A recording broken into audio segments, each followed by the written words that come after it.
Director General, Excellencies, colleagues, dear friends, those who came here in person and those who joined us online.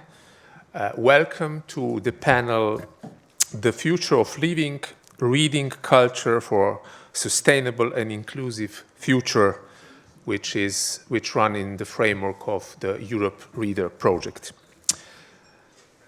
Basically, Europe Readr is a cultural project, and let me point out three things in this regard.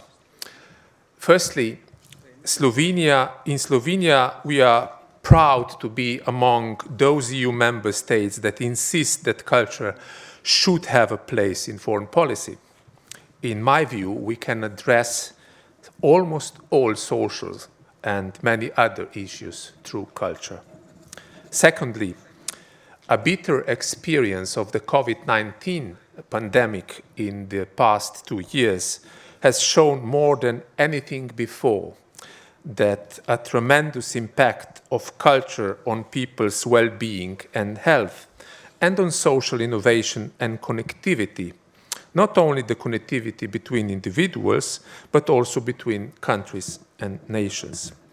And thirdly, the COVID-19 pandemic also revealed a destructive power of misinformation, which once again demonstrates the crucial importance of reading culture and critical reflection. So those were the three main reasons why Slovenian EU presidency has decided to launch the Europe Readr project that places reading books at the center of public space, both physically and digital. The 27 literary works from all EU member states, which are available on the Europe Readr platform, extend an invitation to readers around the world to evaluate the past and the present and to think and talk about the future. So Europe Readr is an invitation to read the European Union in all its diversity and interconnectedness. It is an invitation to all our partners worldwide to empower reading as a means to improve mutual understanding of who we are, where we come from, and where we are headed, and while confronting social challenges.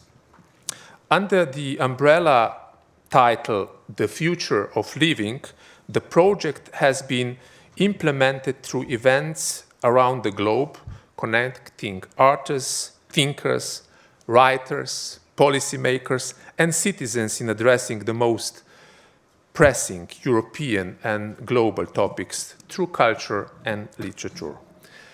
In several places around the globe, including here in Helsinki, we have also invited architects to participate in the Europe Readr project. So we asked architects from VAPA Collective to create a public space here in Oodi library that will invite people to read and at the same time think about the future of living.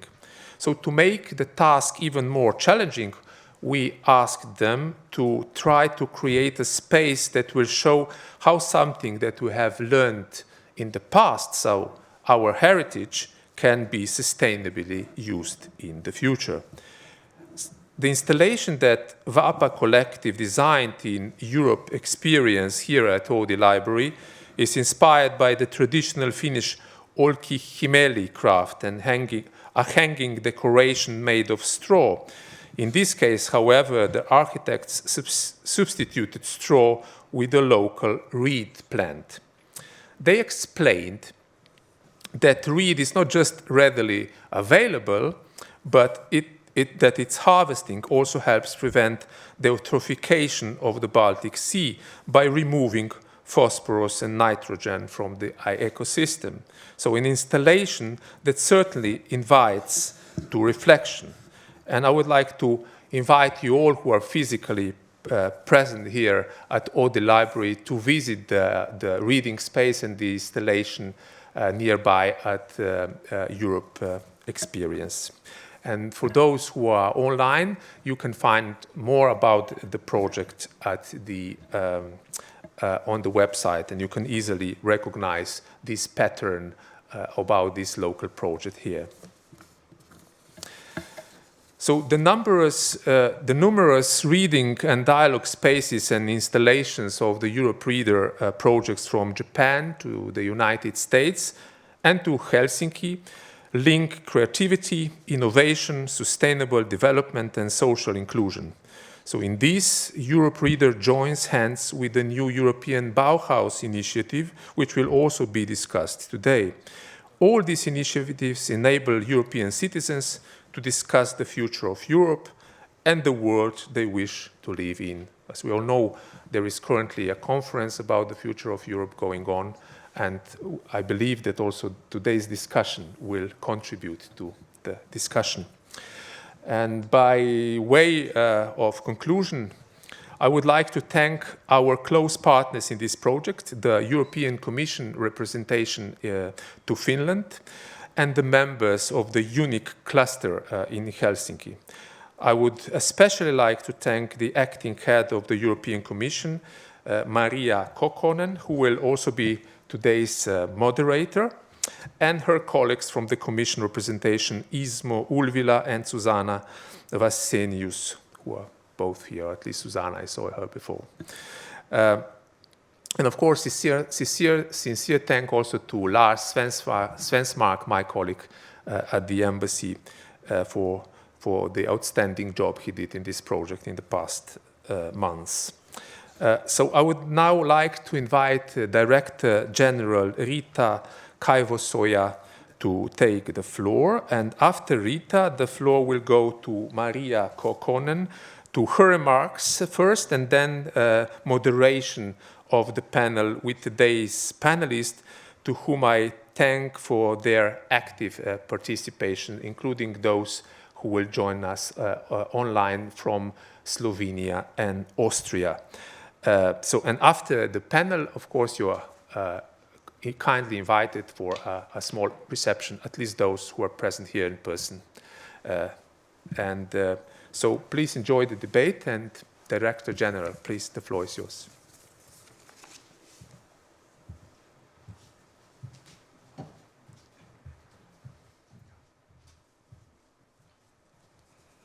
Your Excellency, Edwin Skört, Maria Kokkonen from European Commission, Your Excellencies, ladies and gentlemen.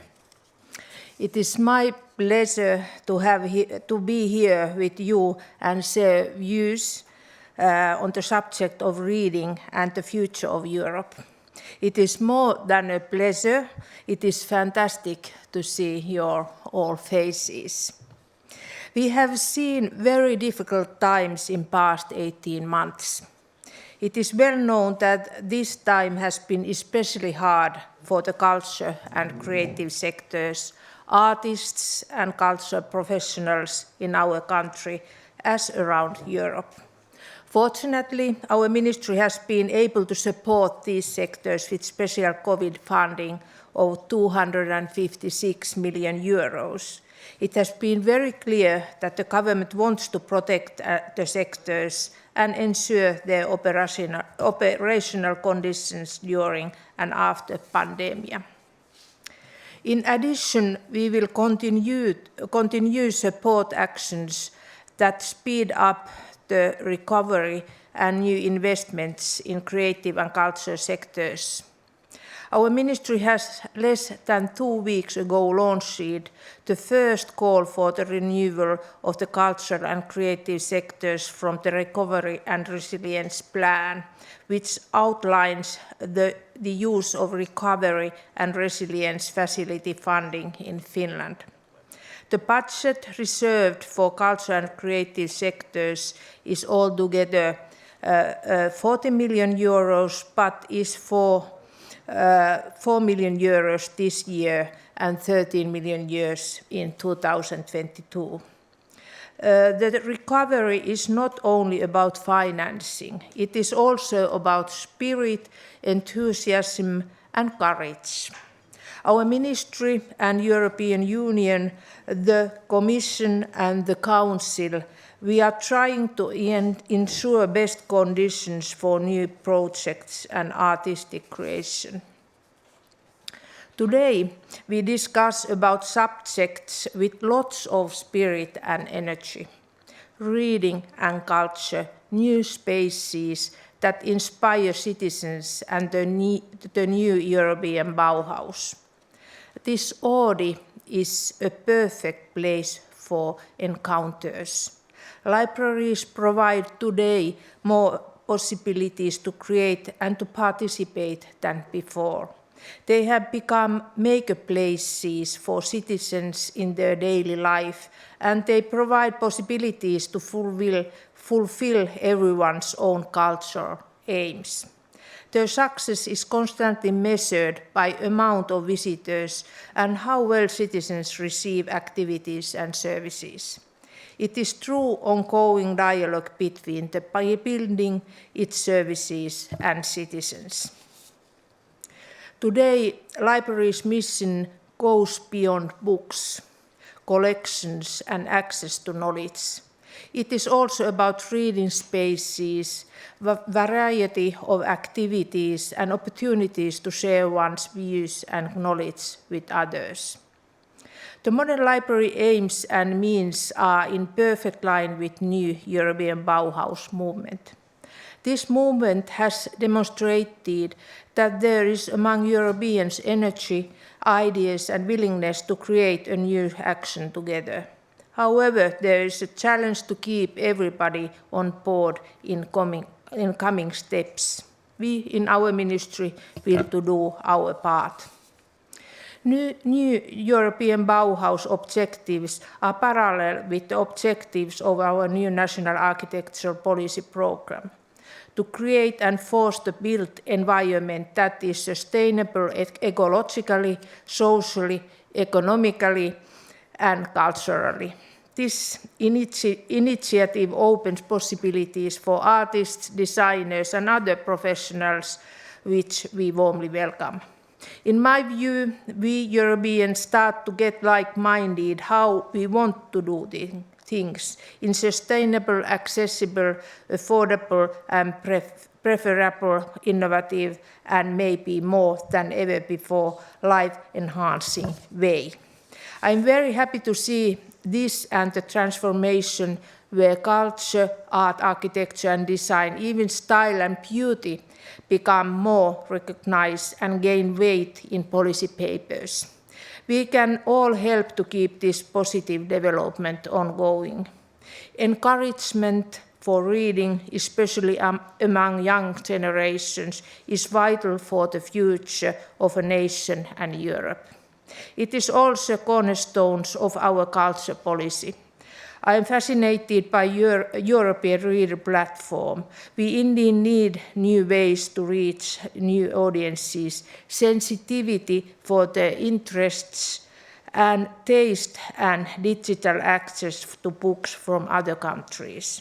We have to be interested in young generation's feedback and, if needed, change our aims and actions. I wish you all a very inspiring afternoon. Thank you.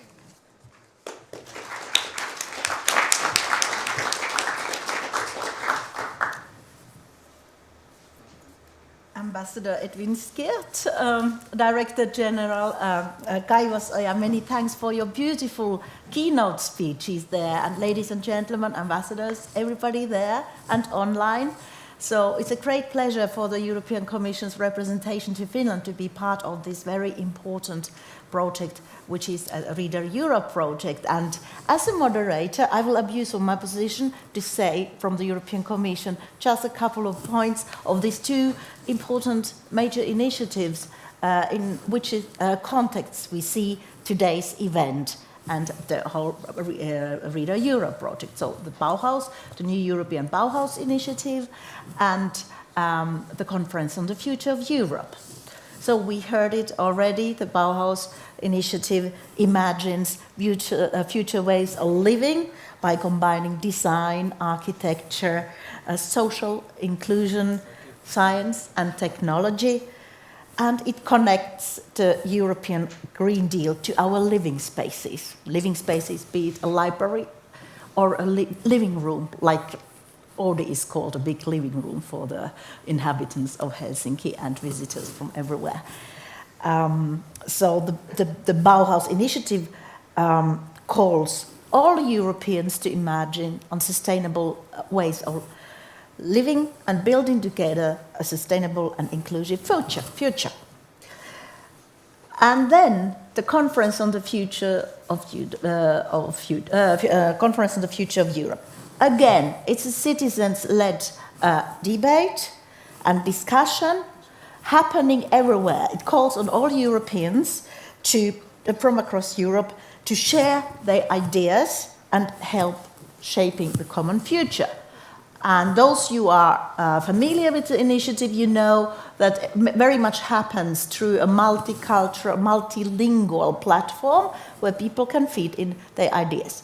And very many things and discussions and brainstorming happen in events like this, where we come together at all kinds of forms. It can be a panel discussion, a citizens panel, high-level panel, normal panel.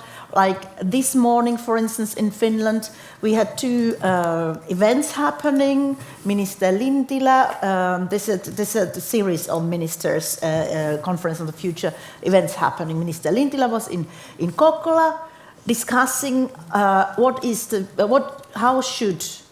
the future of Europe for businesses and enterprises. At the same time, in Turku, Minister Andersson was exchanging views with citizens on how make the European education the best in the world. And today, here with the Reader Project at Oodi, like in a living room or library debate, we are discussing the importance of culture as a driving force for integration and sustainable development. You know, many of you have heard that so many times. Rumor says that Jean Monnet, one of the founding fathers of the European Union, said or used to say that if it was to be done again from the scratch, he would start with culture. So let's today talk about culture and in particular about reading culture. And we start with a quick introduction of the panelists so that we will have time for the exchanges. And I go in an alphabetical order.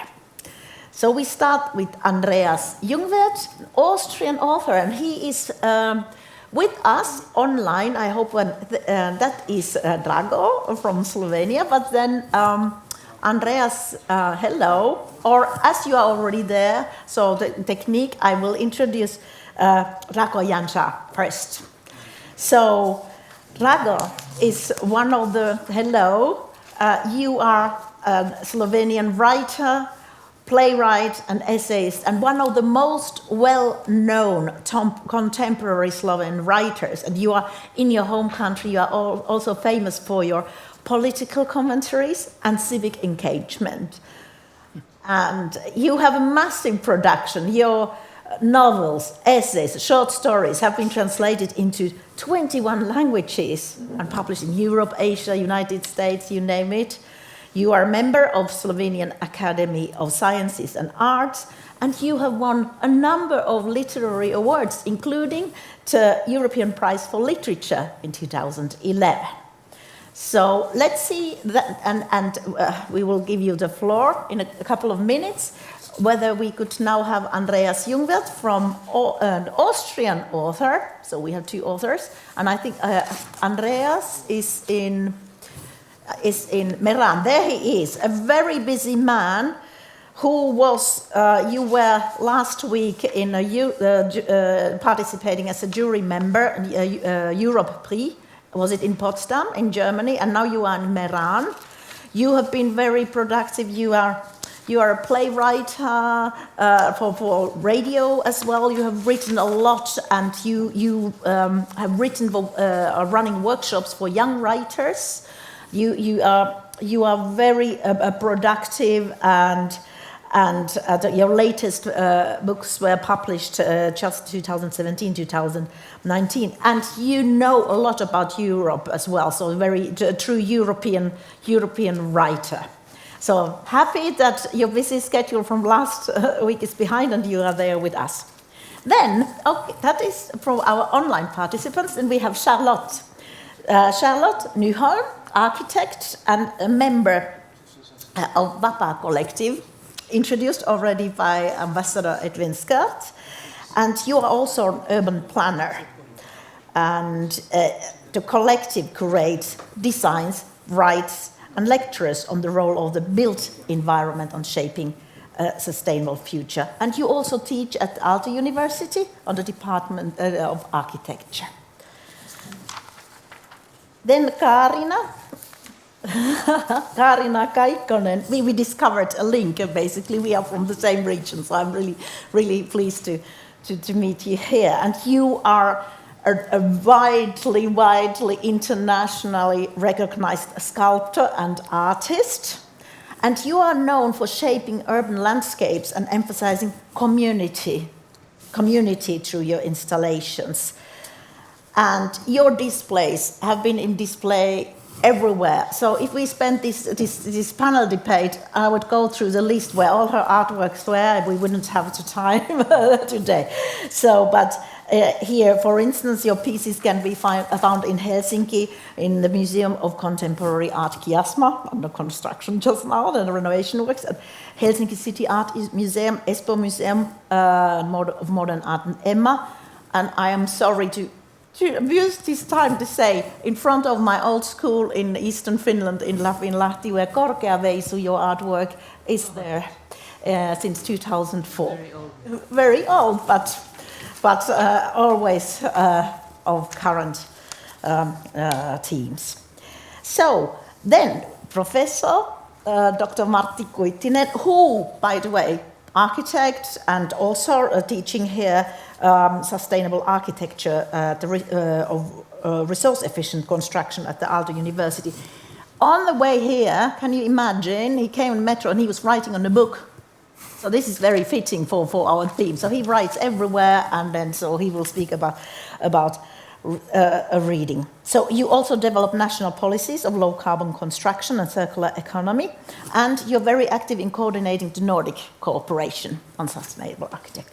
And last but not least, the most important point, the man of the day, Samu Eve, who works here at Oodi as librarian and information specialist. He has worked in libraries in Turku and Helsinki in past. Now he's here, and in his work he specialized in advancement of reading and literature for adults. So I tried to be fast. Let's move on to the first question. And I would like to address the first question actually to our authors. So now, here we go.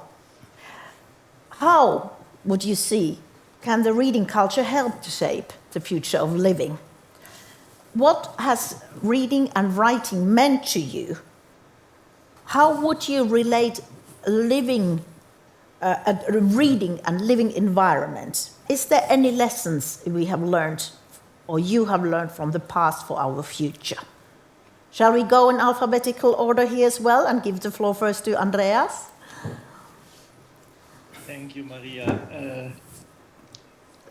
First, I have to say I know where you are. I have been there also in Oodi Library 2 years ago. I made a little tour with a German book for young people through Finland, and I visited Oodi Library. First, I want to say something very principled. Reading is for me one of the fascinating things human brain is able to do. It's very simple. An author designs a world and he writes down this word with the combination of 26 letters. It's a kind of score. The reader reads the score and recreates the word which the author created. The point is, this world is a different one. And I think this is a kind of dialogue between the author and the readers, between the text and the readers. And this is the point for me why I'm reading and why I'm writing books for readers. You said, Maria, I'm writing radio plays and I'm writing theater plays. I was an actor before. So writing for me is a little bit like acting. I try to find out what a role, what a person, what a conflict could be. When I'm an actor, I do this physical. When I'm a writer, I do this on the paper. 4 or 5 years ago, I started to write novels for young people, and this was the moment when I came in contact with my readers, and you told about that. I make many workshops with readers, 12, 13, 14 years old, and I have 2 points which are important for me. The first thing, I talk with them about fiction, and I think writing has much to do with decisions. And decisions has something to do with take a stand. And this is the view of the writer. The view of the reading, and this is the other point I discuss with my young readers, is the perspective. The perspective, who is writing the story is about what, and so on. And the perspective brings us to a point. We always, I think we don't only have to talk about novels or belletristic. We have, and this is, this all is fake news. We have to talk about reading news, newspapers, information from the internet. So the perspective to learn or to talk with young people about perspective is for me very important in this hour, 1 hour, 3 hours, 2 hours I have with the whole class. Here we'll stop for a moment. Also, it's the dialogue between readers, text, and writers, and it's the perspective who readers have to learn to. Yes, I make here a point. Okay, thank you, Andreas. Then we move to Drago. Hello. The same question. The same question. So, Yes, what have you learned from the past for the future? How can the reading culture shape the future of living? Okay, it's nice to talk about the future of living and a little less maybe about the future of reading in circumstances when we are living in a time of global internet. But it's not so. I think that we cannot talk about future without knowing about the past. As Czesław Miłosz used to say, we are just a chain, just a chain between the past and the future. We are living in this chain, and we must understand the past if we want to understand the future. And because in this project, Europe Readr, my novel, The Tree with No Name, has been included, and it's a novel about Slovenian past, how it influenced young and other people nowadays. But because in introductory words of our ambassador and even also later, the atmosphere that we are living today in this atmosphere of virus all around Europe and all around the world, I would like to draw your attention on the book which was recently published also in Finland. Can you see it? Yes, it's it's Kalerioria, which means the galley slave, of course. And this is a strange coincidence that this book was published just now, in this time. And this novel, The Galley Slave, was published in Paris in French translation on the very day when the coronavirus epidemic was declared. So recently was also published in Finland, translated by Kari Klemela. Why this is a strange coincidence? Because the novel is set during the Great Plague epidemic of 17th century. From the very first pages, the reader learns that there is a plague, commissioners in the country, and after many adventures in Europe, he also finds himself in quarantine. Also the word well known to our ears today. Strange things are really happening to us today. I wrote this novel when I was young. I was 26 years old, and I thought that at that time that such things like plague were only at home in literature, in history books. Now all this is around us. For my hero, his name is Johan Ood, is a kind of deja vu. Our lives have really changed last time. Words like virus, quarantine, as I mentioned, isolation, border closures, and restricted movements have become part of everyday life. Also fighting on the streets, demonstrations. Recently we had it in Ljubljana too. So who can say that historical novels and knowledge of the past has no connection with modern times and also with the future? Well, even then, it was not just about history. I was thinking in that time when I was writing this novel, mainly of man's will to survive, even in the most difficult circumstances. And it is contemporary topic again.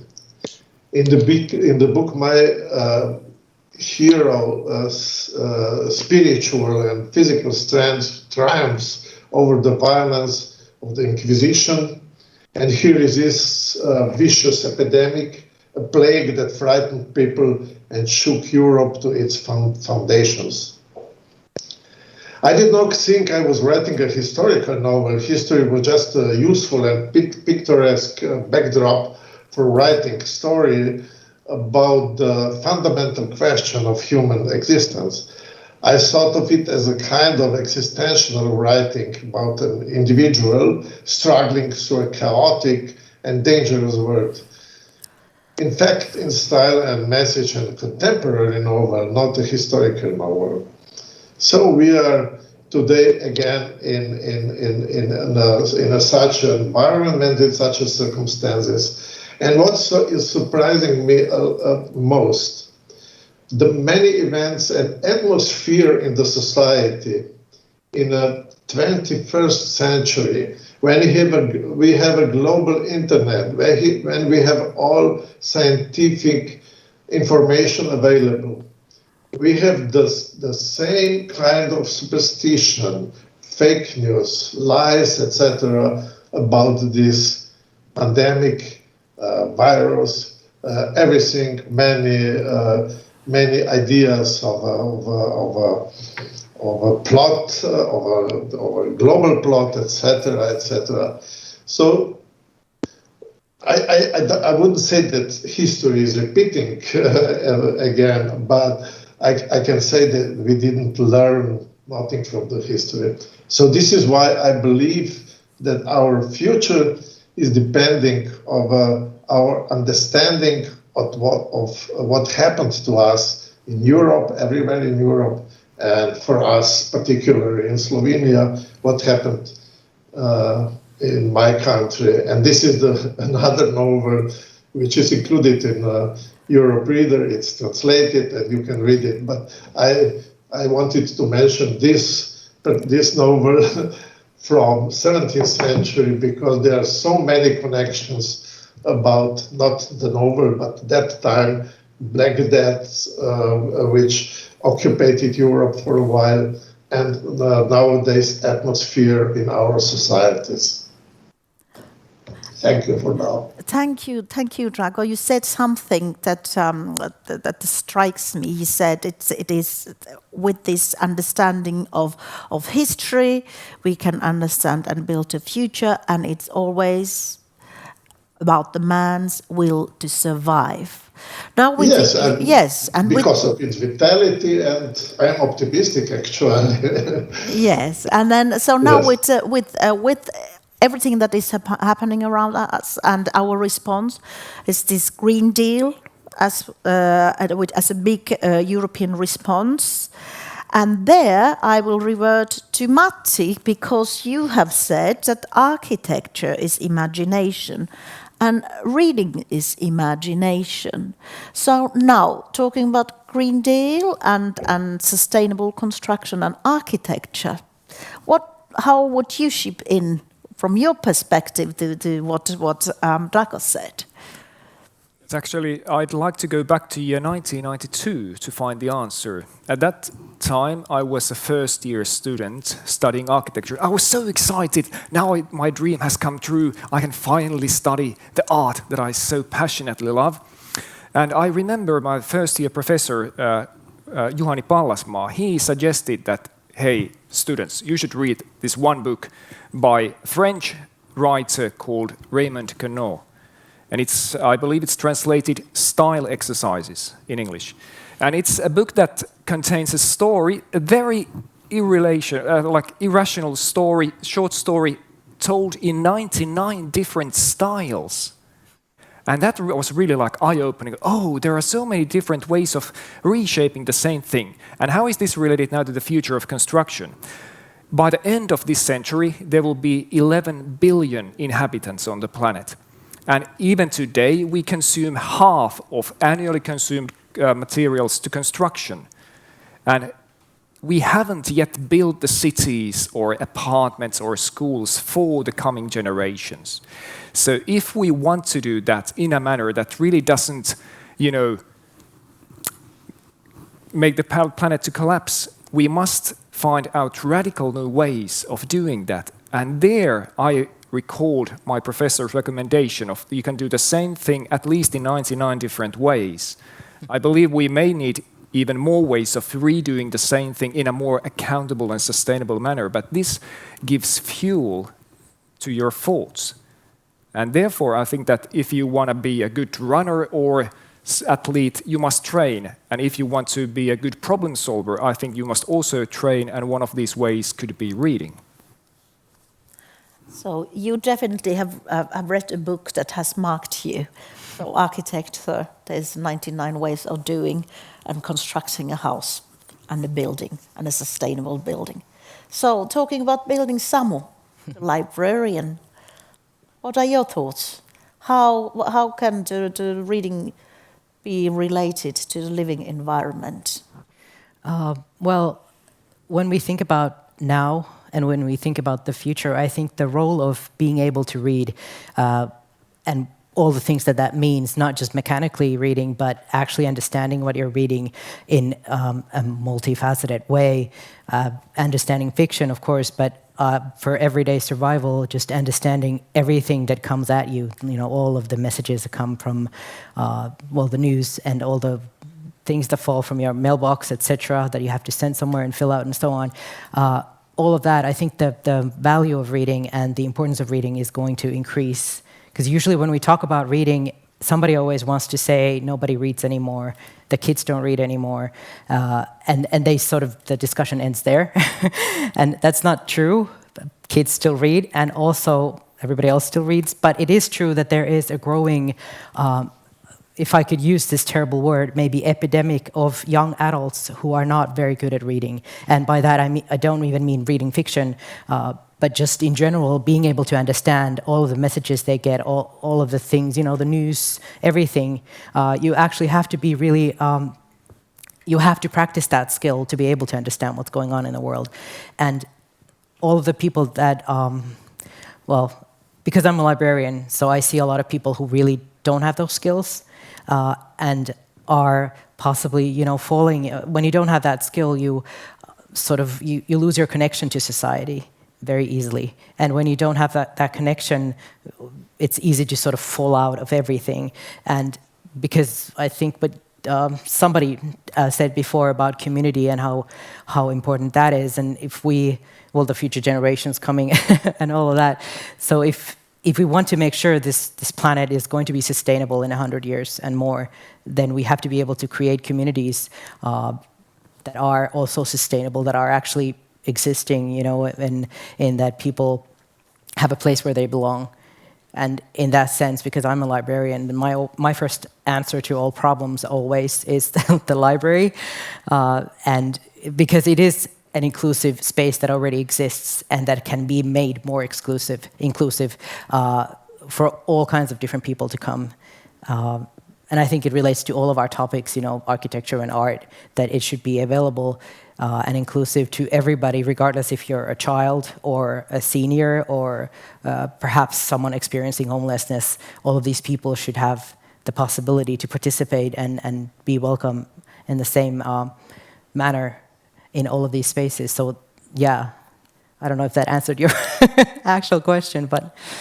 No, absolutely. It's about inclusiveness and also libraries being spaces for creation. So that it's not only about reading or writing, but for encounters and creation. So, but talking about creation, then let's turn to Kaarina Kaikkonen. And so, the sculptor, the artist. So, how would you see a space that would attract people to reading? What is the role of the art creating a space conducive to reading culture and fostering reading culture?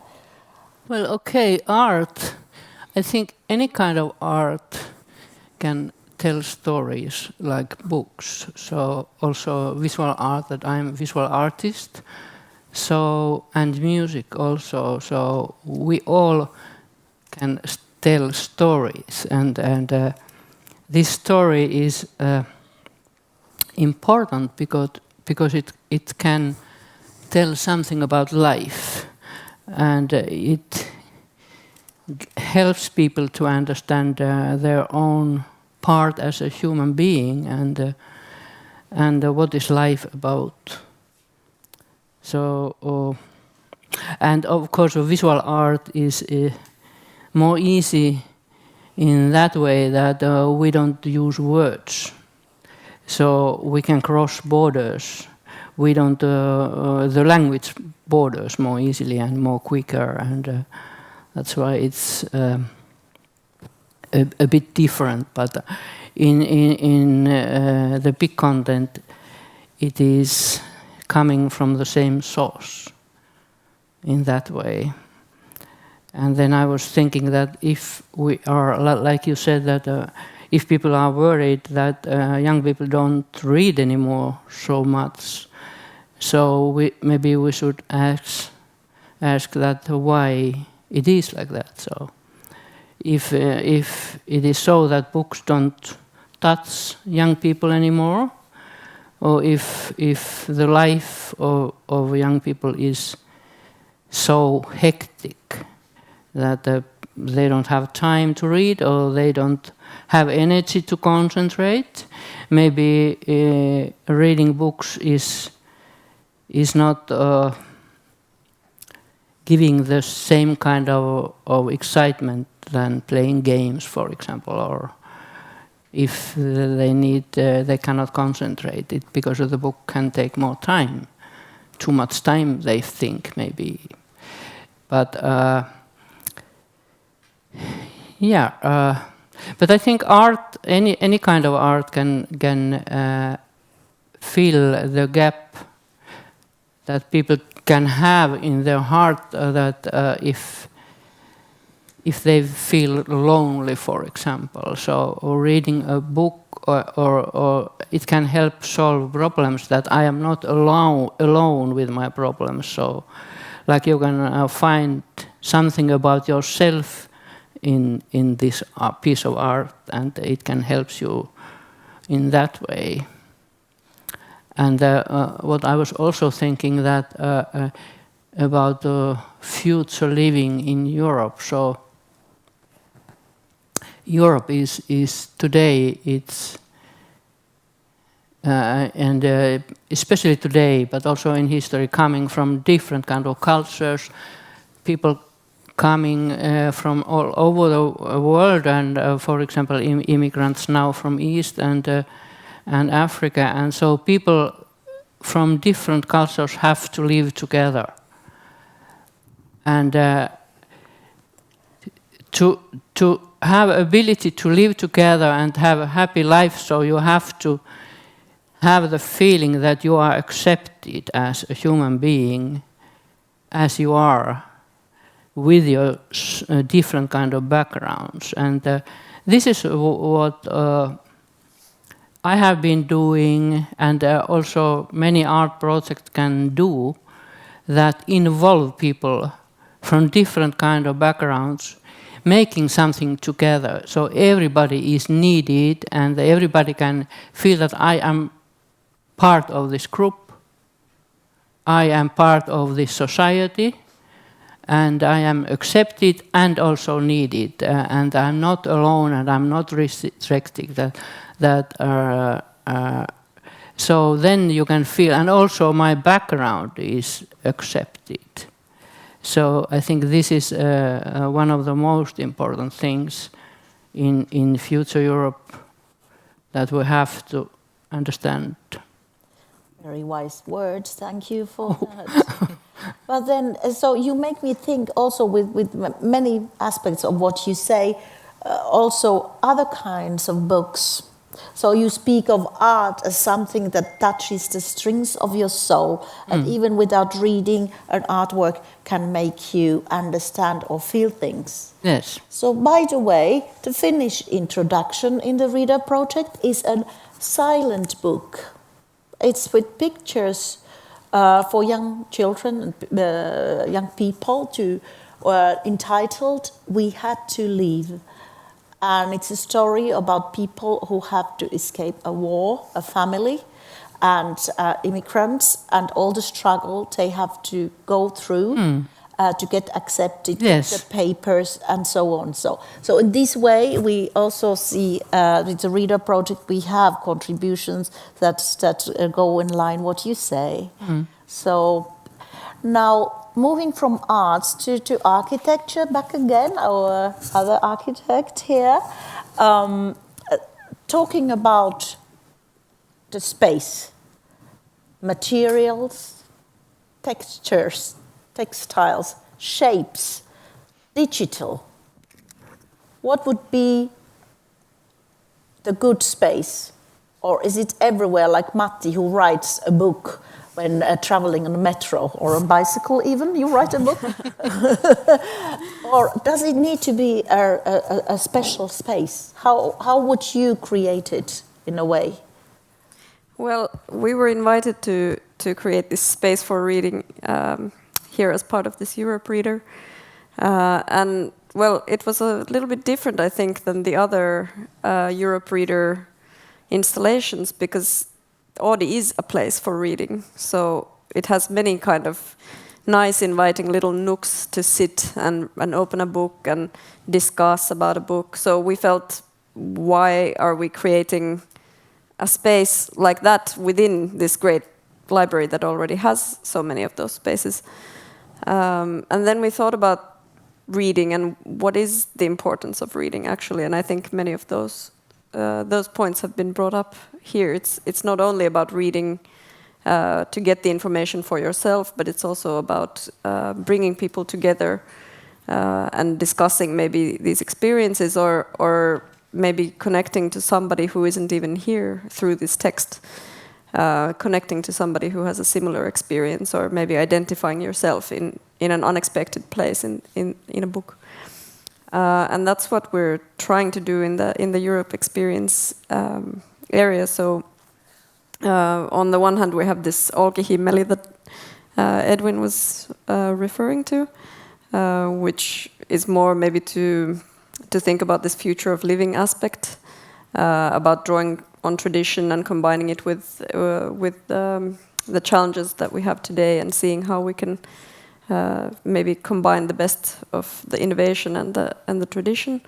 But then also we have on the floor we have these quotes that we picked from many of the books as part of Europe Readr, because we felt that also maybe those young people who are not so drawn into this reading, maybe having the physical copy of the book is not enticing to them the way that maybe it is to me. If I see a book lying around, I always want to pick it up and read the back cover and see what it's about. But maybe that's not what speaks to young people. So we thought maybe if we find some quotes that are really triggering your imagination already when you just read this one sentence, maybe they're too busy to read the whole book. So we just put these few sentences in the space on the floor, and the people who come in, maybe one of those sentences will speak to them, and maybe it'll prompt them to not pick up the book, but pick up their phone, scan the QR code, and maybe that's the way to draw them in. So I think combining the physical and the virtual for sure is the way to reach the young people, but I think we also need to touch the emotions. It's not enough to just have it be, easy and there, but you need to also make this connection on the emotional level. I read in your bio that you are, besides working on the Vapaa Collective and so on, you are experienced in reconciling conflicting interests to solve complex urban challenges. So, is this an urban challenge? So the digitalized world we are living in, there is an opportunity for reading. I gather that it is an opportunity. What do you say? Yeah, absolutely. And I think this theme of bringing people together is definitely something that the urban environment and the urban planner is always thinking about. And I think we need to be thinking about it, as Matti said, in a different way in the future, because we can't just rely on building more and building bigger and building higher. We need to be maybe making more with less, using what we have, maybe not going for this kind of wow effect, but something else that we can achieve, like more meaningful connections, maybe like historical layering more than just the new. And I think that will also be a tool, as was mentioned earlier. We need, in this green transition, we need to keep everybody on board. And I think having this kind of sensitivity to the existing is also an important piece for that, for making people feel like they're welcome. They're not being sort of wiped out in the place of this new shiny thing coming in. So I think many of these themes are linking in unexpected ways. Absolutely. Does that inspire our authors behind the screen? To any thoughts? Can I say something? Andreas, yes? You hear me? Yes. I want to say something to another point we heard before. We have so many children at the moment in our schools who have to, in Austria, for example, who have to speak Germany, and they don't speak their own language in schools. And I often, when I come to classes, I ask them how many different languages could be speaking in this class. And sometimes we have 10, 12, 15 different languages. And they never talk in school their own language. And I asked them when we when they write some texts, I ask them to speak in their own languages. And when they speak in their own languages, their voices and their bodies are different than when they have to speak in this German language, which they don't speak at home, for example. And I often thought, what can we do with this potential? And this has nothing to do with reading, but maybe it has something to do with telling their stories and then to read their stories. And so we can bring them to the society. They have to speak German because they have the opportunity to be part of the society. But we should do something with the potential of this many languages which are in our schools. When I was a child, my colleagues only can speak German. This changed in the last 40 years, and I think we have to do something with that. I don't know what is the connection to the reading project, but we should see that. Thank you.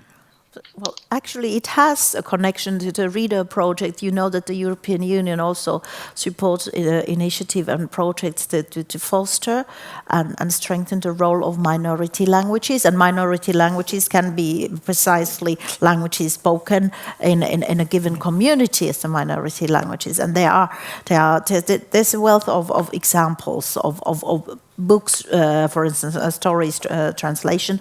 Of course, then we would have another panel debate on education and language education, but that is not today's subject. But you are preempting the third round of questions, which would tackle your ideas and issues. What do you think Europe, the EU, should do with initiatives like Bauhaus, like the overarching priority of the Green Deal and sustainable growth, to strengthen the reading culture, to bring it back to the Reader project? Who would like to start? Matti. Yeah, well, to begin with, I think that this new European Bauhaus, that's an excellent project. It's a golden opportunity for mainstreaming culture and lifting it to the position where it should be in solving the complex problems of today. And actually, I've been quite much involved in the development of this new European Bauhaus at the Nordic level. And I tried to reflect my own experience by writing an essay about the new European Bauhaus, where it could go. And while writing the essay, I landed at the radicality, that it should be really, really radical. With small incremental changes, I'm afraid that we just can't do what has to be done in a very short time frame. We are so tight in our battle against climate change and resource efficiency and social inclusion. So we have to be radical. And in that sense, maybe many of us know the past of the Bauhaus. It was established 100 years ago in Dessau in Germany, and it was super radical because it embraced industrialism, and it brought industrial manufacturing to high-end arts and design. And I think that we need to be as radical as that sounded 100 years ago now. And I've been really much thinking about artificial intelligence. What could be the role of artificial intelligence? How does it help us to solve complex problems? And interestingly, as we talk about the role of digitalization today, and we are even making machine-readable building codes as we speak. So we've been only talking about reading in the context of humans. Should we take a post-human approach and think that how does artificial intelligence read? How does it write? How shall we communicate with this new source of possible solutions so that we will understand artificial intelligence, so that it can become our ally in the radical changes that we anyway have to take in order to change the planet? Because our capacities, I think that we may have come to their edges. That's a very, very poignant point, I would say. And actually, the European Union is also looking into the issues and supporting the development of artificial intelligence. We are coming up with the digital compass initiative is part of it.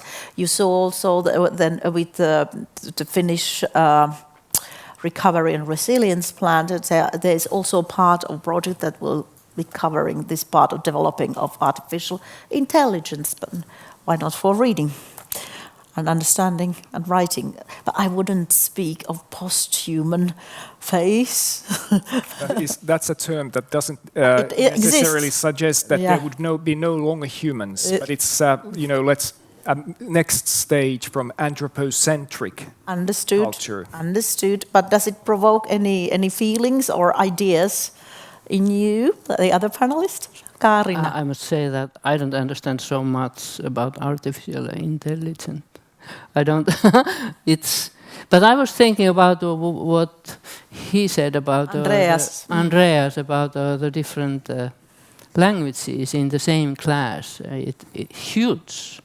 I feel it's very difficult for teacher when so many different languages and different cultures. So I would like to make a kind of artistical project with that every student could be proud of their own language, and something that maybe use the same word or same expression in different kind of languages and make an artistic project, write the words on the wall or do something together, and maybe different kind of alphabet they have. I don't know where the students are coming, but it's very interesting also as an art project. So you got an inspiration. I would work with you and make a project together. So there are three different alphabets in use in Europe, I understand. So please correct me. Perfect. This is what the panel discussion serves for. So creating projects and getting inspiration. Yeah, it's interesting. It's interesting. Samu, artificial intelligence? Yeah, I'd like to go back to another point Matti said about having to make radical moves. Because when you hear the word radical, some people perhaps think about other things, but first thing that comes to my mind is that we have to be able to, in the future, if we're going to be sustainable, and part of what the new Green Deal was about is, well, it's about sustainability and fighting climate change. And one of the things that it promises that no person and no place left behind. And you were talking about making radical moves.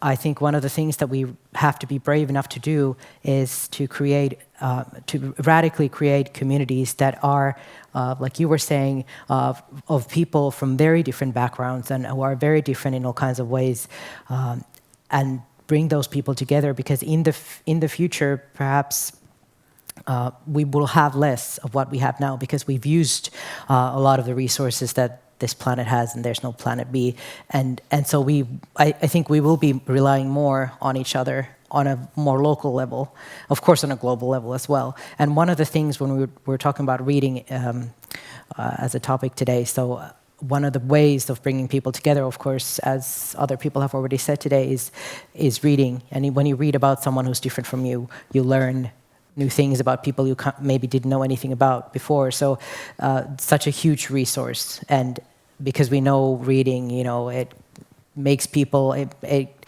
teaches you empathy, and it teaches you understanding of history, and it teaches you how to communicate with different people. And so, yeah, radical, community making and reading. Charlotte? Yeah, I could add to that the benefits of reading. I think somebody much smarter than me, and whose name sadly I don't know, said that reading allows you to live multiple lives. And I think in the future, if there will be less flying around and going for weekend breaks here and there and all this kind of material consumption, there will be less of this instant gratification. So maybe reading is a way to get those kind of kicks and get those kind of experiences without necessarily doing much. So I think that's also this power that reading, but also other arts, can have to transport people. Yeah, I think that's something that the Bauhaus could also include. And could you see any other European initiatives that could contribute to that? Yeah, I'm sure. And also in terms of the built environment, like questions of do we need spaces, physical spaces for everything, or do some of our needs, maybe we can meet them in a virtual way? I don't just mean, by teams, but maybe the same space can transform and can be used for different things by being digitally enhanced. So we would have this panel and sit here as holograms, for instance, with and also our audience. That would be fun. So who knows when we get there. But then, okay, I understand that Rago, to Teams, we have a small connection problem, so that we might not reach out to Rago and hear from his views. But then, from the audience here, sitting in the room, would you have any questions to our panelists here? Any remarks, any comments? And I will repeat your question in case there is no mic. There is a mic. And then perhaps you tell us your name and where you come from. Yeah, my name is Konrad Arts, German ambassador to Finland. And obviously, I found it very interesting to see that there's a language topic also included in reading, communicating, reaching out to a recipient. And as well as we are trying to propagate the German language, which was mentioned by Andreas Jungwirth in Finland too, it's all about multilingualism. And that's where I come back to the artificial intelligence. I mean, sometimes as a beginner here in Finland, I use an interpretive device on my handheld smartphone just to get along because I was terribly slow in learning Finnish. But is that not perhaps a chance as well to combine some of these reading aspects and the need to actually communicate to a broadest possible audience, also with the help of intelligence, which is artificial? We have the intelligence of the writers, we have the intelligence of the readers, but sometimes just to bridge it a little bit, may that not be also something which may be included to activate reading interest and to actually further the understanding of each other? That's food for thought. Anybody else? Because we are coming to the end of this discussion, so then